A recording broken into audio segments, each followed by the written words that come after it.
Hi, I'm Chris Betcher and I'm a teacher. When I graduated from college and I went into my first teaching role, it was around the time the computers were appearing in schools. And it always fascinated me that these computers would appear to be the domain of the mathematics department, and the maths teachers would be the keeper of the keys of the computers.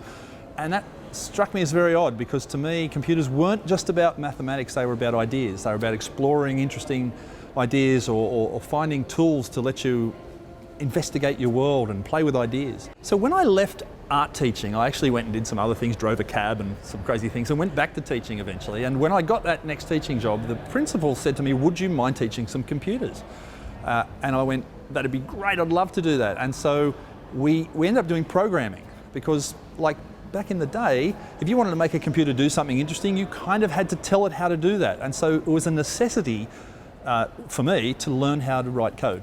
It was only simple code. I wasn't a fancy programmer or anything, but enough to get by, enough to understand how to make the computer and how to build this relationship between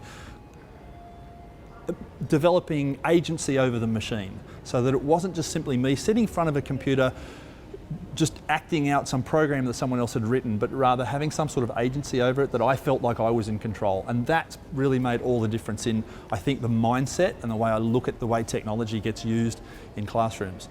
So when I started teaching technology subjects, and this sort of grew over a number of years into teaching more and more technology, it became so obvious to me that you could use this technology and embed it in all sorts of interesting ways. So if I was teaching a science class, for example, I would use computers and spreadsheets and sort of, I remember doing one class with kids and we were rolling toy cars down a ramp that we built with stopwatches and timing the toy cars, and these kids were discovering what an acceleration graph looked like. And it wasn't just because they learnt it from a book. They were literally taking numbers they were measuring from real life, putting it into a computer and then going, wow, that forms a graph, and developing understanding of real world problems by using that analytical capability of a computer to sort of allow you to deep think.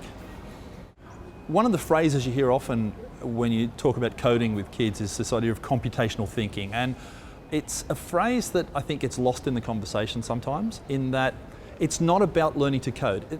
Every kid who learns to code is not going to become a programmer any more than every kid who goes to a mathematics class is going to become a mathematician, or who goes to an English class will be a novelist. But the point is, it will develop skills of thinking in those students. Clear thinking, systematic thinking, computational thinking, for want of a better term, where it causes students to break problems down into smaller chunks, or conversely to take problems and expand them out and take the sort of the global view. And that ability to zoom in and out on a problem and analyze it, think about how to fix it, think about how it might be bettered, that's the kind of thinking that you get from thinking in what's called computational terms. Now these days, so many of those problems are actually solved with computers that we've kind of created a bit of a nexus between that kind of thinking and the ability to program a computer. But it's not the same thing. I think learning some coding will really develop those skills, but you want the skills, not necessarily the coding, because not every kid is going to go on and use that in later life.